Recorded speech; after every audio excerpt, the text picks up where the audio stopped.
Primeira Crônicas, capítulo 14, amém? Que Deus abençoe grandemente a sua vida. A versão que eu vou estar usando hoje é a NVT, a nova versão transformadora. Se a sua versão for diferente, você pode acompanhar aqui no telão. Primeira Crônicas, capítulo 14, do verso 8 ao verso 17. Você também que está em casa, seja muito bem-vindo, que Deus te abençoe. Em nome de Jesus, amém? Quem achou diz amém. Amém, glória a Deus. Diz assim a palavra do Senhor, 1 Crônicas 14, nós vamos ler a partir do verso 8 até o verso 17. Diz assim: Quando os filisteus souberam que Davi tinha sido ungido rei de Israel, mobilizaram suas tropas para capturá-lo. Davi, porém, foi informado disso e saiu para enfrentá-los.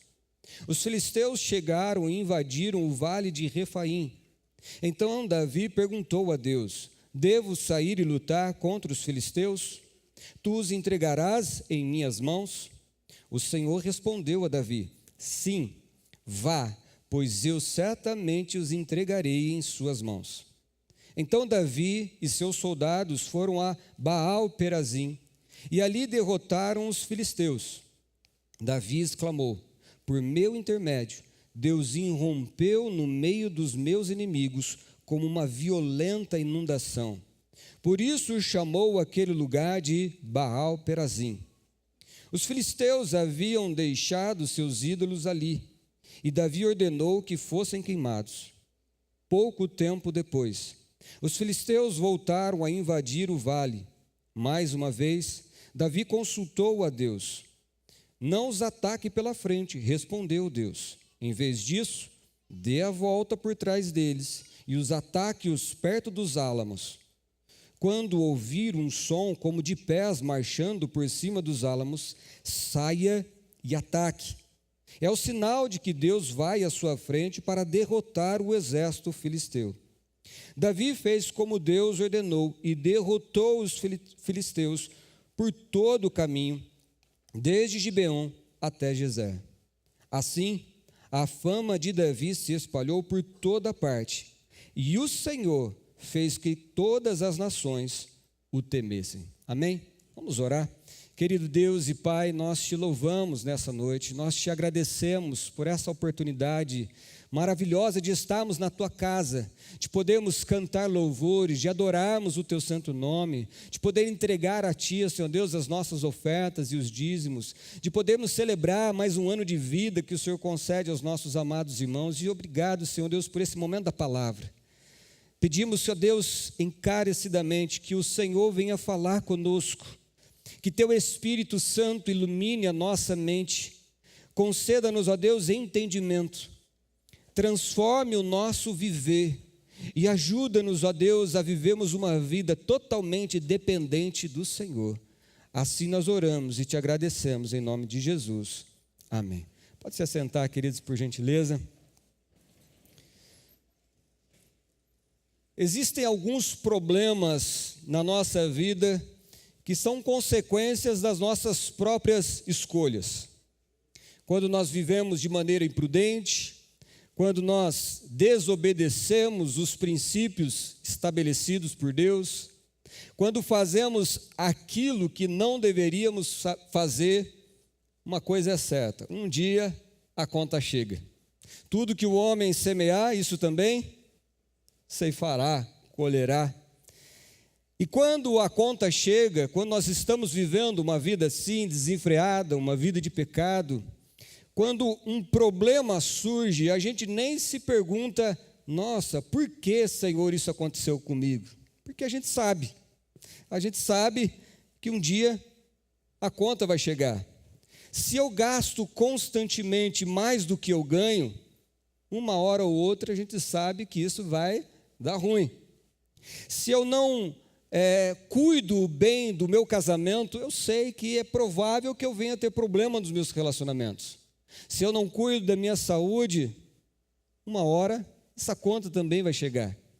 Se conscientemente eu ignoro os princípios estabelecidos por Deus, possivelmente eu irei enfrentar problemas que poderiam ter sido evitados.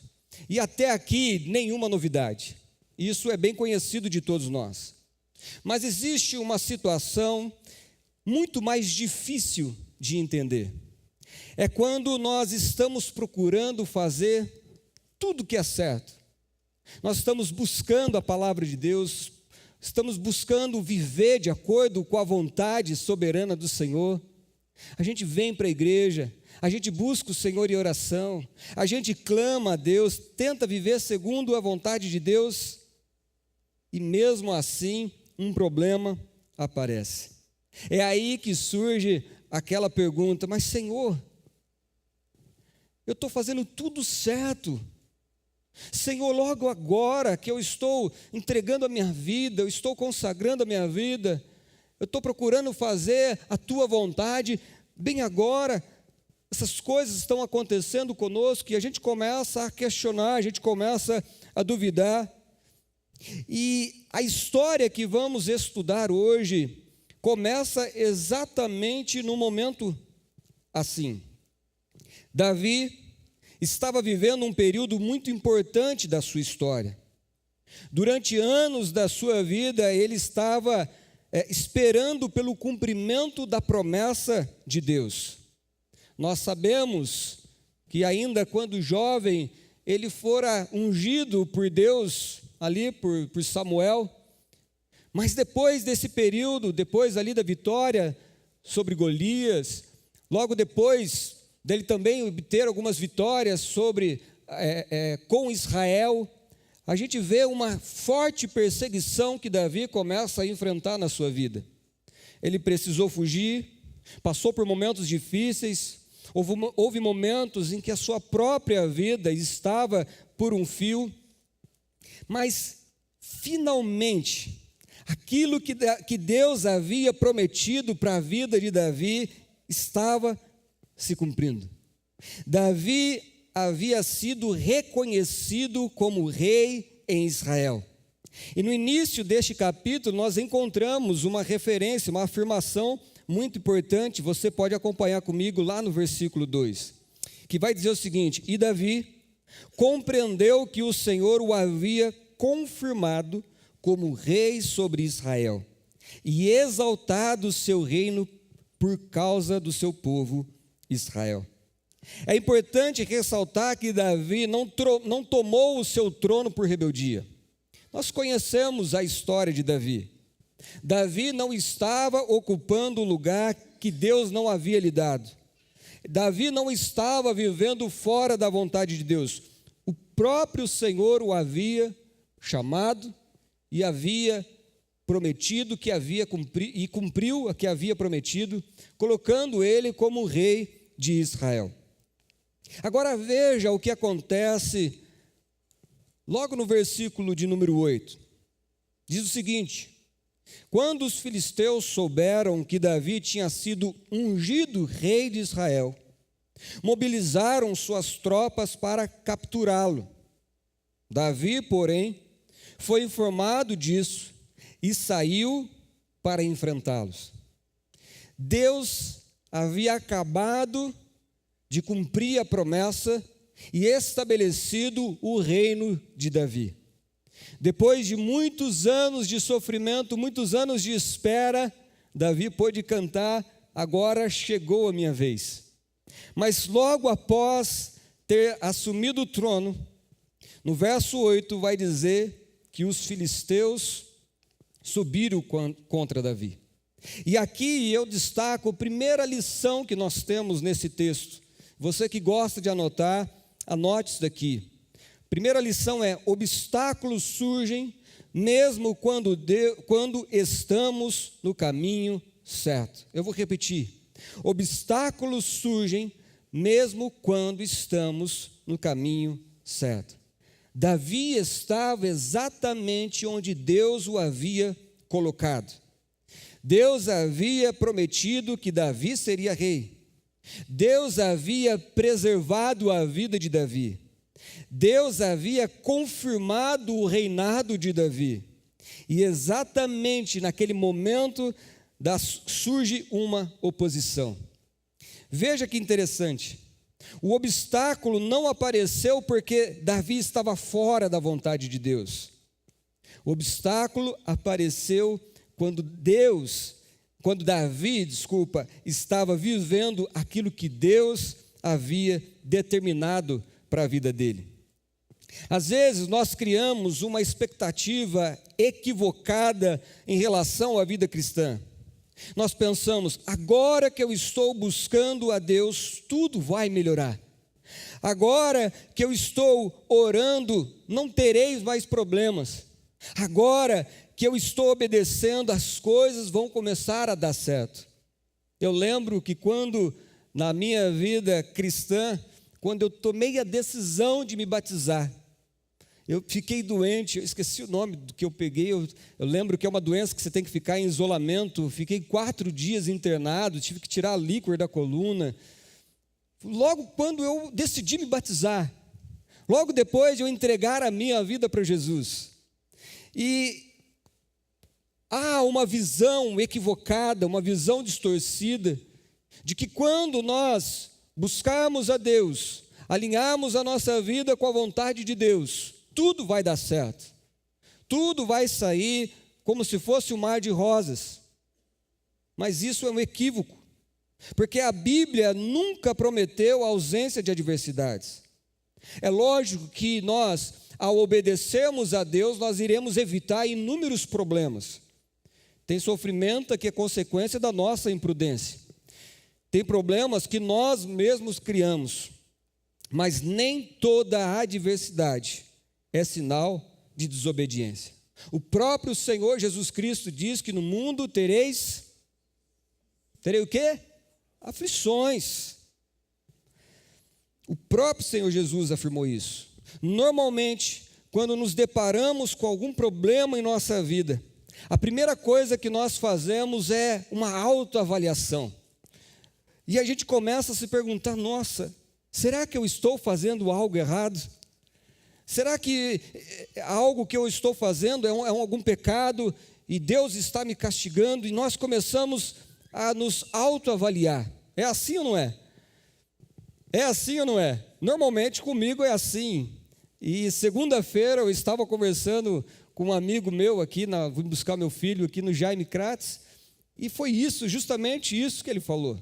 Gustavo, começou a surgir um problema na minha vida, a primeira coisa que eu fiz é questionar a Deus, Senhor, será que eu estou fazendo algo errado? E nós devemos sim fazer isso, nós devemos todos os dias, não só nos autoavaliar, mas pedir para que o Espírito do Senhor venha sondar a nossa mente, o nosso coração, venha ver se há em nós algum caminho mau, não só quando as coisas estão com problemas, mas também quando tudo está bem. Nós precisamos questionar e pedir para que o Senhor nos avalie, para que o Senhor nos ajude e mostre a vontade de Deus. Porém, acima de tudo, o princípio que devemos aprender é que a presença de um obstáculo não significa que Deus nos abandonou. Agora notem que quando Davi soube que havia um problema, ele não ficou de braços cruzados. Ainda no versículo 8, quando chega a informação para Davi, vai dizer assim, Davi, porém, foi informado disso e saiu para enfrentá-los. Davi reconheceu que havia um problema. Davi ficou sabendo que os filisteus estavam vindo contra ele. Ele não ignorou o problema, ele não fingiu que nada estava acontecendo, ele não disse, eu sou um ungido de Deus, então nada vai me tocar, nem o mal vai chegar até minha vida, eu não preciso me preocupar. O texto diz que Davi saiu para enfrentá-lo. Existem problemas que precisam ser enfrentados. Fé não é negar a realidade. Às vezes nós queremos espiritualizar tudo. A gente começa a falar assim, o casamento está com problema. Não, mas Deus vai dar um jeito. As finanças estão entrando aquela bola de neve, está piorando. Não, mas Deus está no controle. Tem um problema na saúde. Não, mas calma, Deus vai resolver. Sim, Deus está no controle, mas não significa que nós não devemos agir. Às vezes é necessário a gente ter aquela conversa difícil. Às vezes é necessário a gente levantar a nossa mão e pedir ajuda. Às vezes é necessário a gente arregaçar as mangas e procurar um emprego.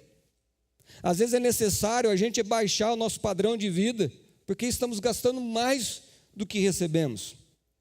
Eu lembro de um meme que eu vi esses dias na internet, que se fosse nos dias de hoje, nos conselhos que estão dando hoje, Davi estaria até hoje de joelhos, esperando que Deus viesse derrotar Golias. Mas ele não ficou ali de braços cruzados. Davi não ficou assistindo aquelas afrontas. Ele saiu para enfrentá-lo. Davi, neste caso, ele também saiu para enfrentar o seu problema. Mas antes dele tomar uma decisão para enfrentá-lo, ele faz algo que é fundamental, e eu peço para que você, mais uma vez, acompanhe comigo no verso 10. Então diz assim: então Davi perguntou a Deus: devo sair e lutar contra os filisteus? Tu os entregarás em minhas mãos? O Senhor respondeu a Davi: sim, vá, pois eu certamente os entreguei em suas mãos. A segunda lição que eu tiro dessa mensagem é que diante dos obstáculos, dependa da direção de Deus. Davi consultou a Deus. Isso pode parecer muito simples. Às vezes a gente lê isso várias vezes nas Escrituras, e a gente lê aqui, Davi consultou a Deus, e a gente acha, não, ok, isso é algo simples. Mas quando a gente para olhar quem era Davi, isso se torna muito mais significativo. Porque Davi, ele era um guerreiro. Davi era alguém muito experiente em batalha. Davi já tinha tido e experimentado várias vitórias, tanto quanto Golias, contra o exército dos filisteus. Lembra daquela musiquinha que cantaram: Saul matou milhares, mas Davi 10 milhares? Porque Davi era um homem muito experiente. Davi teve o seu exército, soldados. Davi tinha muita experiência na área militar. Se alguém poderia olhar para aquela situação e pensar, eu sei como resolver isso, esse alguém era Davi. Porém, Davi, ele não permitiu que a sua experiência substituísse a sua dependência de Deus. Preste atenção aqui. Quanto mais experiência nós adquirimos, maior é a tentação de não dependermos de Deus.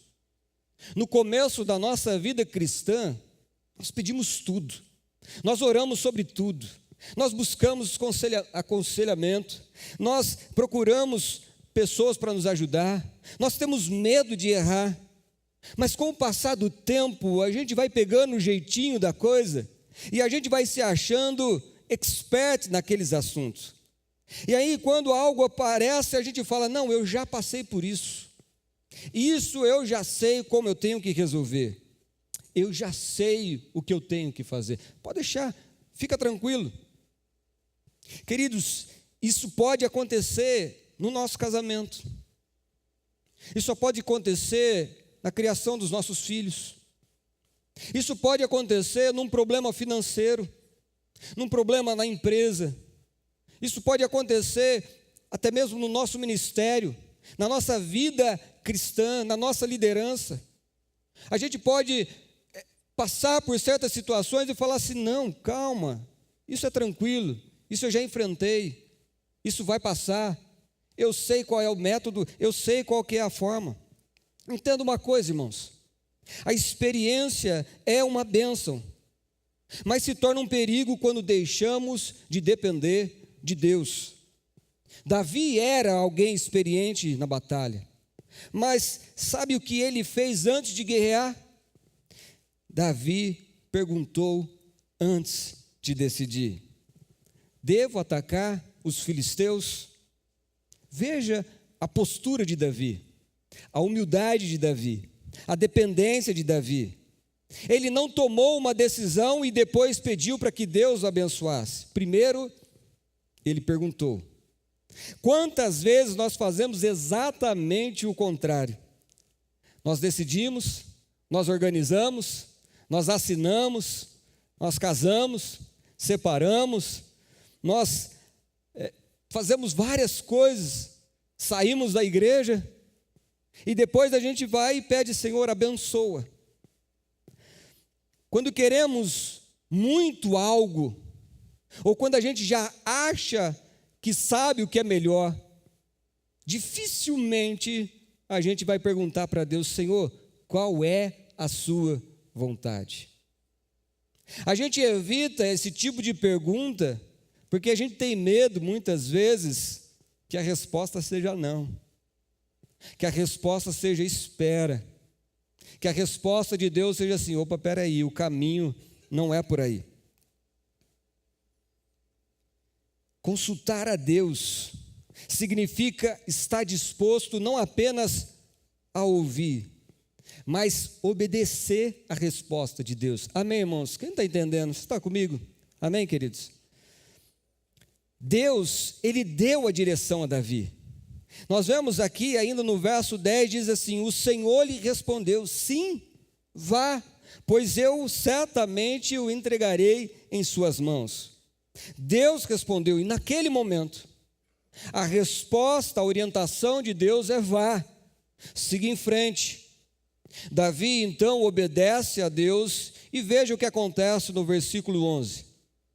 Então Davi e seus soldados foram a Baal-Perazim e ali derrotaram os filisteus. Davi exclamou: por meu intermédio, Deus irrompeu no meio dos meus inimigos como uma violenta inundação. Por isso chamou aquele lugar de Baal-Perazim. Preste atenção, veja que interessante. Davi, ele vence a batalha. Mas quando ele olha a vitória, ele não diz: eu sou o cara, eu sou extraordinária, eu sou um grande estrategista, eu sou um ótimo general. Pelo contrário, ele diz: Deus rompeu os meus inimigos. A versão da King James está escrita assim: e por esse motivo deram àquela região o nome de Baal-Perazim, que significa o Senhor que rompe os obstáculos. A ideia é o Senhor das rupturas, o Senhor que rompe, o Senhor que abre uma brecha. A imagem utilizada por Davi é como se fosse uma inundação, uma tromba d'água que vem e derruba toda e qualquer muralha, toda qualquer barreira que estava à sua frente. Aquilo que parecia estar fechado, Deus rompeu pela força das águas. E eu pergunto para você: o que parece estar fechado na sua vida? O que hoje você está vivendo como se fosse um obstáculo na sua caminhada que tem te impedido de prosseguir, de ter uma vitória, de ter uma paz, de viver uma vida próspera? O que você tem enfrentado?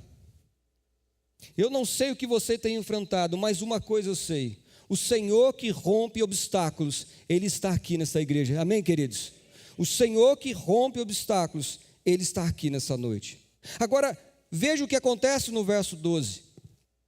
Após a vitória de Davi, diz assim que os filisteus haviam deixado seus ídolos ali, e Davi ordenou que fossem queimados.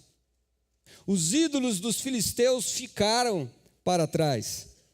Os filisteus, eles vieram para a batalha não somente com espadas, lanças, escudos. Eles trouxeram os seus ídolos, seus falsos deuses, aquilo que eles depositavam esperança, confiança, que daria vitória, que daria proteção, que sustentaria eles naquele momento difícil. Mas quando os filisteus foram derrotados, seus próprios deuses ficaram abandonados no campo de batalha. E isso é muito importante e não pode passar despercebido. Os deuses dos filisteus Não conseguiram salvar nem aqueles que confiavam neles e nem a si mesmos. O Senhor está mostrando que ninguém se compara a Ele. Não há ninguém no céu, nem na terra, nem debaixo da terra maior do que o Senhor. O Senhor está mostrando aqui, queridos, a sua superioridade, que Ele é o único e verdadeiro Deus. Amém, queridos? E até aqui, se nós contarmos, se nós pararmos aqui, a história terminaria perfeita. Nós vamos ver que o inimigo apareceu, Davi consultou a Deus, Deus deu a orientação, Davi obedeceu e Deus deu a vitória.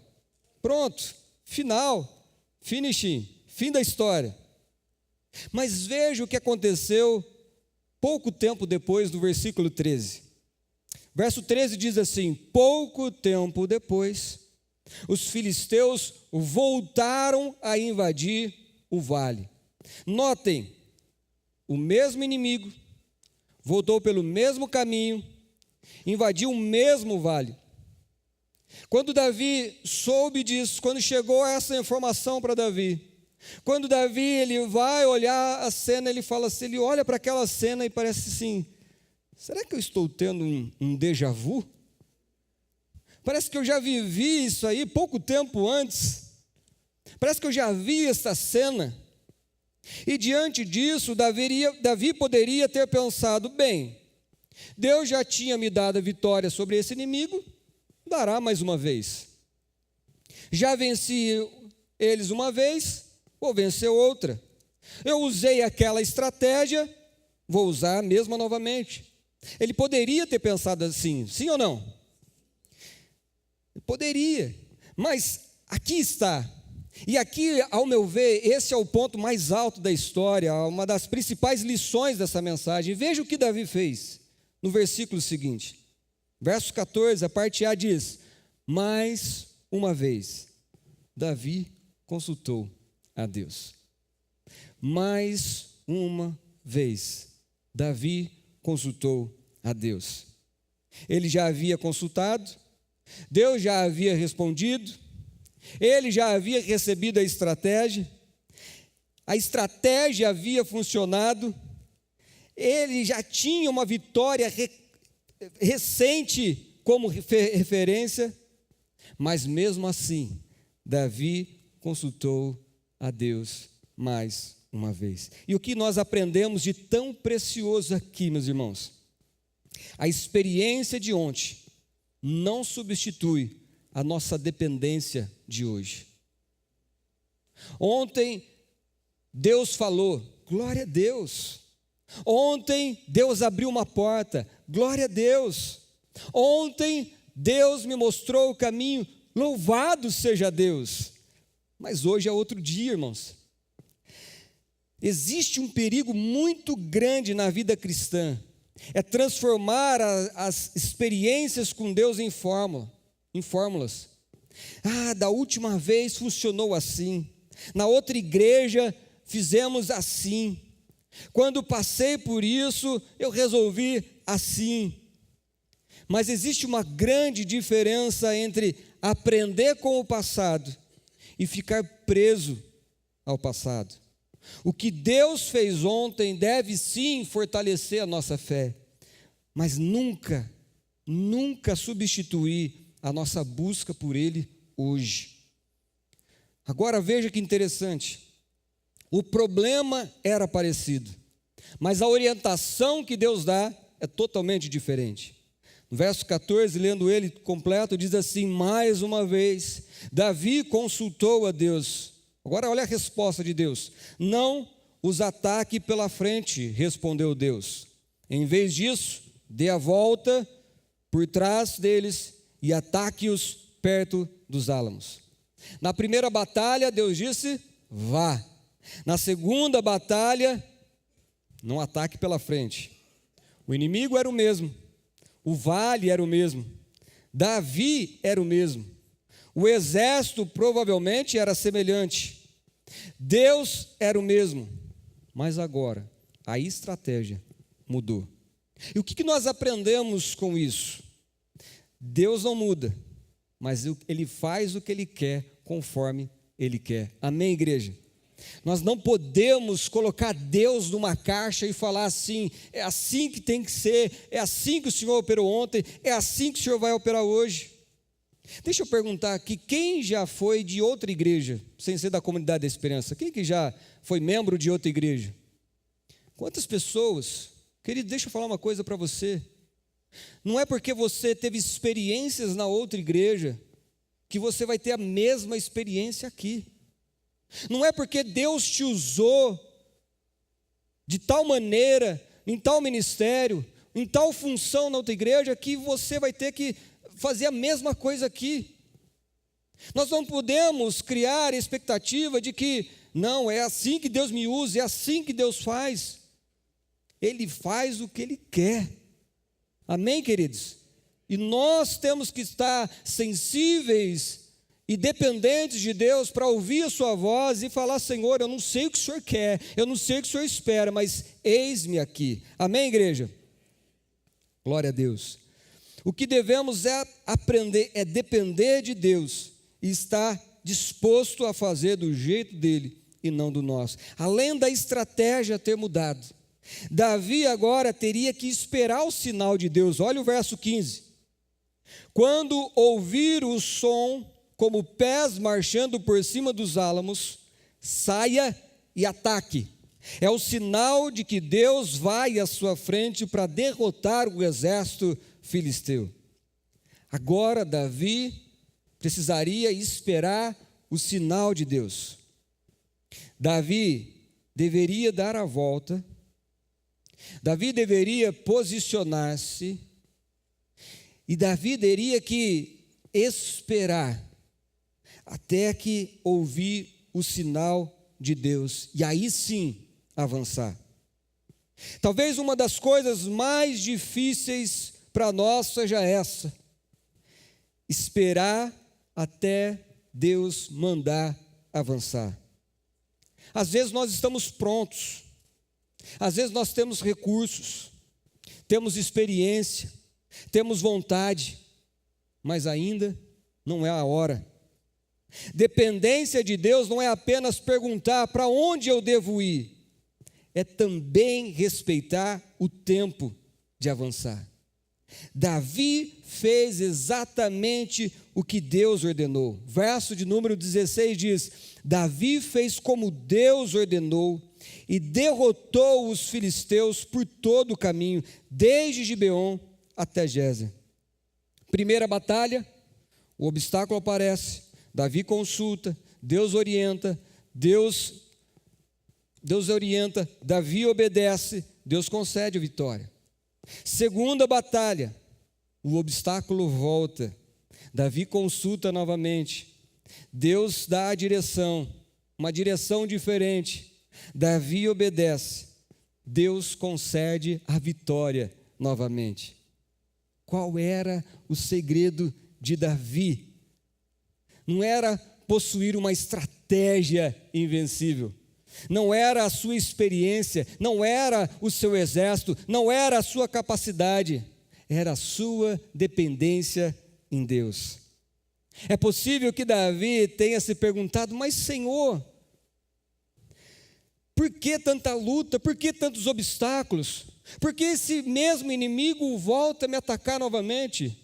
Talvez na visão de Davi, humana e limitada, aquilo não fazia sentido. Porque eu vou ter que passar pelo mesmo obstáculo novamente. Mas leia o verso 17, diz o seguinte: assim a fama de Davi se espalhou por toda parte, e o Senhor fez que todas as nações o temessem. Essas batalhas não apenas resultaram a vitória para Davi.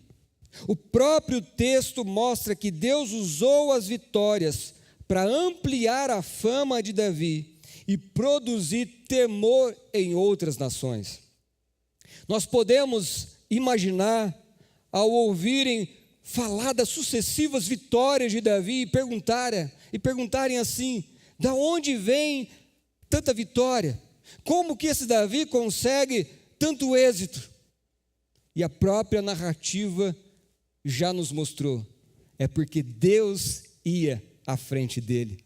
Deus é quem rompia os seus inimigos. Deus é quem tirava os obstáculos. Amém, queridos? Talvez alguns tenham chegado aqui enfrentando obstáculos. Talvez os seus problemas que você está enfrentando agora são algo novo, algo que você nunca enfrentou. Portanto, pode ser que para outros aqui nessa noite está falando assim, de novo, estou na mesma circunstância. De novo, eu estou passando por isso. Talvez a sua indagação a Deus tenha sido assim, até quando, Senhor? Por que, Senhor? Por que de novo isso? Por que de novo isso?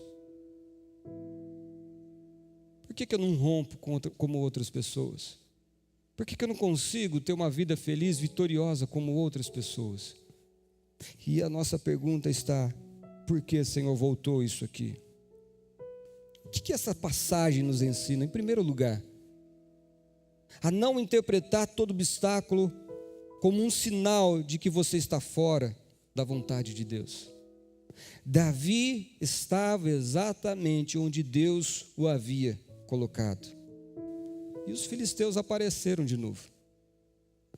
Segunda lição, diante do obstáculo, não confie apenas na sua experiência. Davi consultou a Deus. Talvez você saiba o que fazer, talvez já até tenha enfrentado coisa pior, talvez a sua experiência esteja apontando uma outra saída, mas o conselho que eu te dou hoje, baseado na palavra de Deus, mesmo assim, consulte ao Senhor, mesmo assim, dependa do Senhor, e se o problema voltar, consulte novamente, não viva apenas dizendo, Deus falou comigo um dia. Continue perguntando, Senhor, o que o Senhor quer de mim hoje? Sem dúvidas, irmãos, as histórias de Davi são surpreendentes. Mas a história bíblica não termina em Davi. Séculos depois viria outro rei, Jesus Cristo. A Bíblia, ele também é conhecido como o filho de Davi. Davi venceu os filisteus, mas Jesus enfrentaria inimigos piores. Ele enfrentou o pecado, ele enfrentou a morte, ele enfrentou os poderes das trevas. O rei parecia que havia sido derrotado. Jesus morreu, foi colocado numa sepultura, colocaram uma pedra lá em cima, à frente da sepultura. Os discípulos estavam desanimados, tristes, desesperançados. Mas depois de 3 dias, ele ressuscitou. Ele venceu a morte, ele venceu o pecado, ele venceu as trevas. Ele colocou os seus inimigos debaixo dos seus pés. O filho de Davi venceu o maior inimigo que nós não poderíamos vencer. Portanto, a nossa esperança em Deus não é necessariamente remover todo obstáculo que encontramos nessa vida. Talvez algumas lutas permaneçam por um tempo. Talvez determinadas situações não terminem conforme nós esperávamos, mas nossa esperança é maior do que isso. Em Cristo nós fomos reconciliados com o Pai. Em Cristo nós temos hoje direito à vida eterna. Em Cristo nós podemos descansar sabendo que talvez o percurso nessa terra seja difícil, mas é a certeza da vitória e uma eternidade toda na presença de Deus. Essa deve ser a nossa esperança. Amém, queridos? Convido você a se colocar de pé nesse momento.